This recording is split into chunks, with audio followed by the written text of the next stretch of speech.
किराएदार बेटा।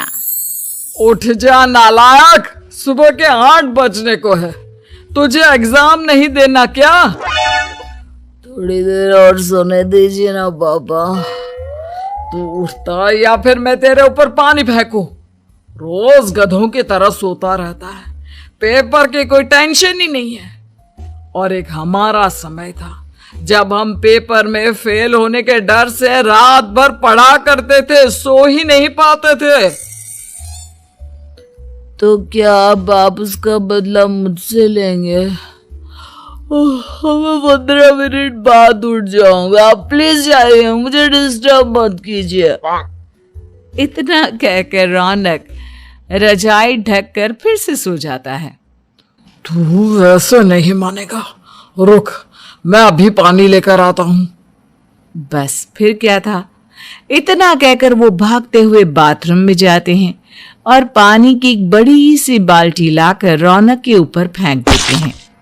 पानी पड़ते ही रौनक झट से उठ जाता है। ये आपने क्या किया पापा? अब तो उठेगा नहीं तो यही करना पड़ेगा ना। वैसे थैंक्स डैड, आपके कारण ना अब मुझे नहाने की भी जरूरत नहीं पड़ेगी। चलिए अब आप माँ से बोलकर मेरे कपड़े निकलवा दीजिए, तब तक मैं ब्रश कर लेता हूँ। वैसे कल ना आप एक काम और करना, नहलाने के साथ साथ मुझे ब्रश भी करवा देना। ये ब्रश करने में ना मुझे बहुत आलस आता है। रौनक की बातों से अरविंद का मुंह खुला का खुला रह जाता है। वो अपनी पत्नी कमला के पास जाता है और रौनक की हरकतों के बारे में बताता है, जिसे सुन उसकी पत्नी हंसने लगती है। तुम अपने बेटे को समझाने के बजाय हंस रही हो। रौनक बच्चा है, धीरे धीरे सुधर जाएगा। अब क्यों उसके पीछे पड़े रहते हो? अभी नहीं सुधरेगा तो कब सुधरेगा?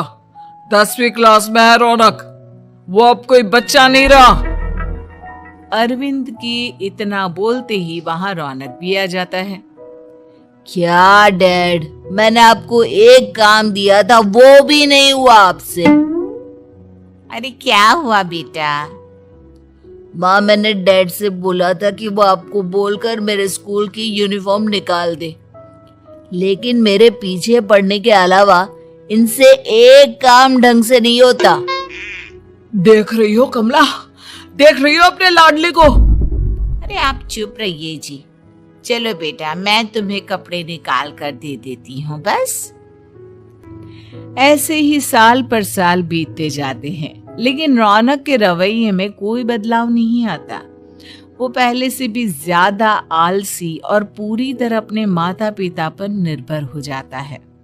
2 साल बाद पता नहीं कहाँ गायब रहता है पूरे दिन। अब तक तो आ जाना चाहिए था। अरे आप इतनी फिक्र क्यों कर रहे हो उसकी? दोस्तों के साथ खेल रहा होगा, आ जाएगा अभी। ये कोई टाइम है खेलने का? 10 बजने वाले हैं, इतनी रात में कौन खेलता है? कमला कुछ कहती उससे पहले ही रौनक वहां आ जाता है।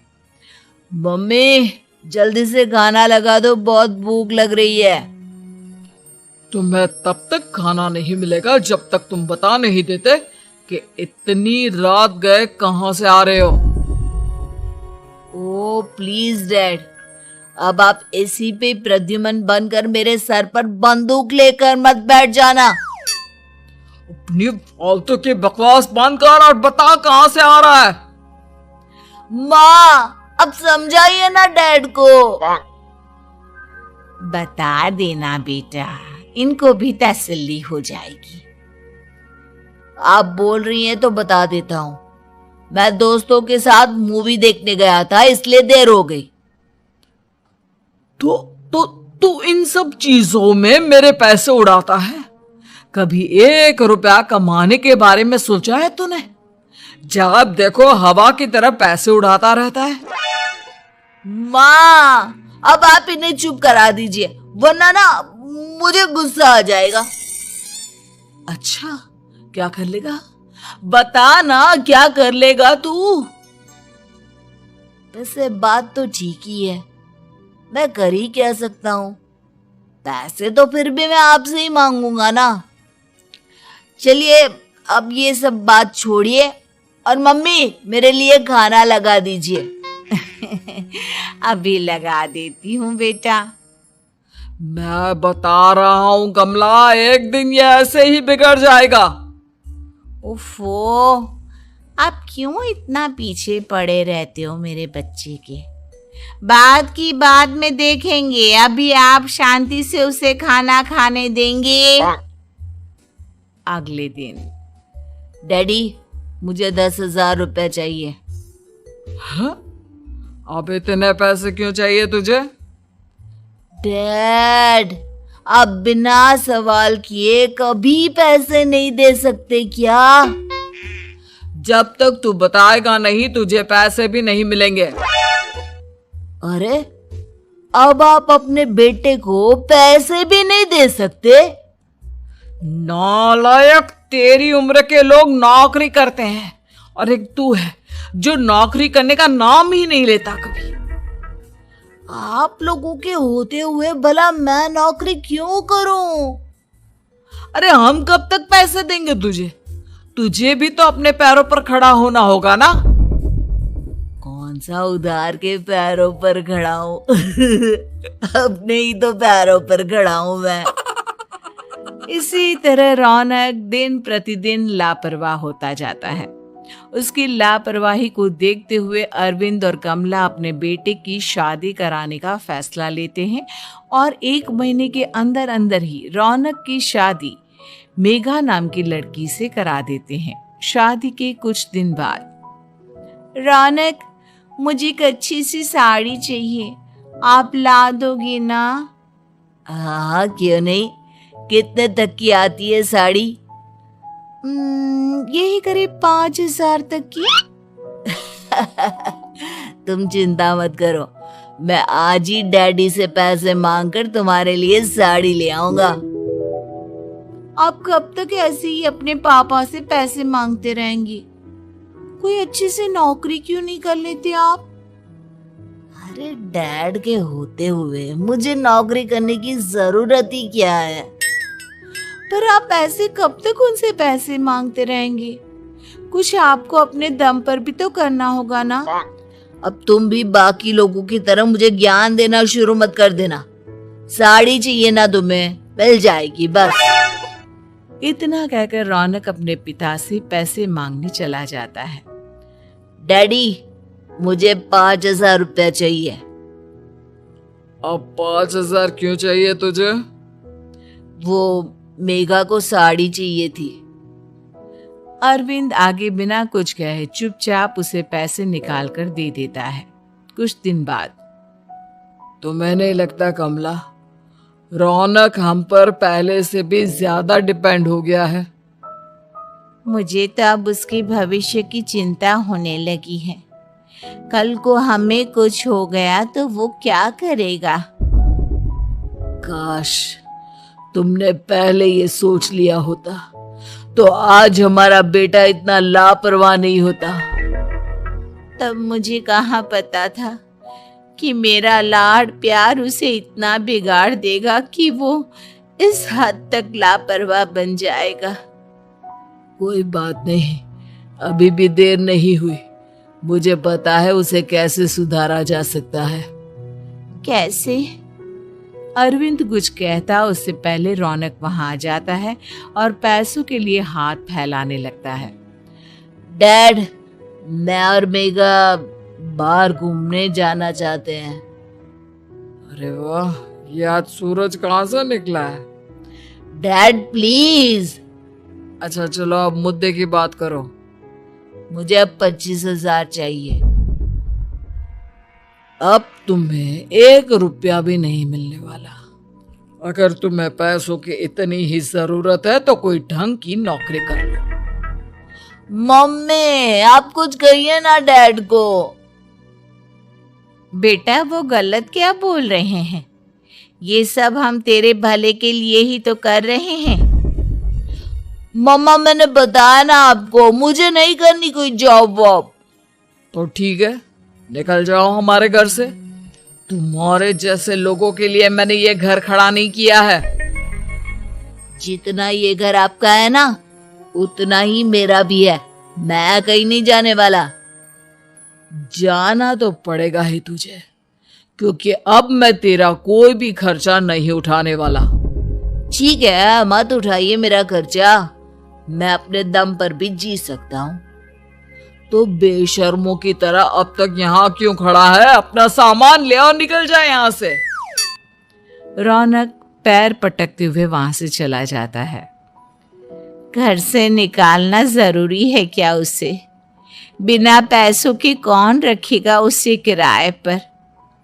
अगर उसका भविष्य सुधारना है तो हमें अपने दिल पर पत्थर रखकर ये कदम उठाना ही होगा।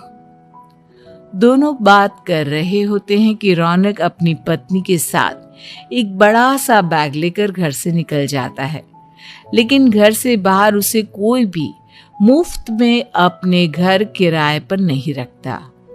अंत में थक हार कर वो फिर से अपने घर चला जाता है। क्या हुआ? थोड़ी देर पहले तो दहाड़ते हुए घर से निकला था, अब क्या हुआ? नहीं रखा ना किसी ने तुझे किराए पर? डैड प्लीज, मैं कुछ दिनों में कोई अच्छी सी नौकरी शुरू कर दूंगा। आप तब तक तो हमें रख लीजिए प्लीज। सुबह से रात हो चुकी है, लेकिन कोई हमें रखने को राजी नहीं है। अब आप ही बताइए, इतनी रात को मैं मेघा को लेकर कहाँ जाऊंगा? ठीक है ठीक है, बहू की वजह से मैं तुझे घर पर रख रहा हूं, लेकिन तू इस घर में एक बेटे की नहीं बल्कि एक किराएदार की हैसियत से रहेगा। 3 महीने है तेरे पास। इन 3 महीनों के अंदर अंदर मुझे तेरी पहली तनख्वाह हाथ में चाहिए, समझ गया? पक्का डैड, इन 3 महीनों के अंदर अंदर तो कोई बढ़िया सी नौकरी ढूंढ ही लूंगा मैं। ऐसे ही धीरे धीरे समय बीतने लगता है और अरविंद के दिए 3 महीनों में से 2 महीने बीत चुके होते हैं। पापा जी ने हमें 3 महीने दिए थे, जिसमें से 2 महीने तो बीत चुके हैं। अब ये आखिरी महीना बचा है। अरे तुम चिंता मत करो, आज मेरा ना 2 जगह इंटरव्यू है, दोनों में से कहीं ना कहीं तो जॉब लग ही जाएगी। अच्छा, all the best. Raunak interview के लिए निकल जाता है, जिसके बाद शाम में रौनक घर आता है। कैसा गया इंटरव्यू? आपकी नौकरी लगी या नहीं? अरे पहले सांस तो ले लेने दो अच्छे से। बताइए ना, मुझसे तो जरा भी इंतजार नहीं हो रहा है। वो दरअसल बात यह है कि मेरी नौकरी तो लग चुकी है, लेकिन पैसे बहुत कम है। कितने पैसे हैं? 15,000। इतने में अरविंद और कमला मिठाई का डिब्बा लेकर आ जाते हैं। बधाई हो बेटा। हम जानते थे तेरी जॉब जरूर लगेगी। लेकिन मेरी सैलरी बहुत कम है मम्मा। कम है तो क्या हुआ, धीरे धीरे बढ़ जाएगी। हाँ बेटा, हम तो बस चाहते थे कि तू अपने पैरों पर खड़ा हो जाए। मतलब अब आप मुझे घर से नहीं निकालेंगे? नहीं, ये सब हमने तुझे जिम्मेदार इंसान बनाने के लिए किया था। Thank you mummy papa. अगर आप दोनों ऐसा नहीं करते तो मुझे कभी अपनी जिम्मेदारियों का एहसास तक नहीं होता।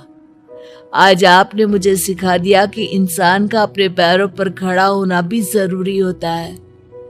इतना कहकर रौनक झट से अपने माता पिता के गले लग जाता है और अपनी कमाई की पहली तनख्वाह वो अपने माता पिता के हाथ में सौंपता है।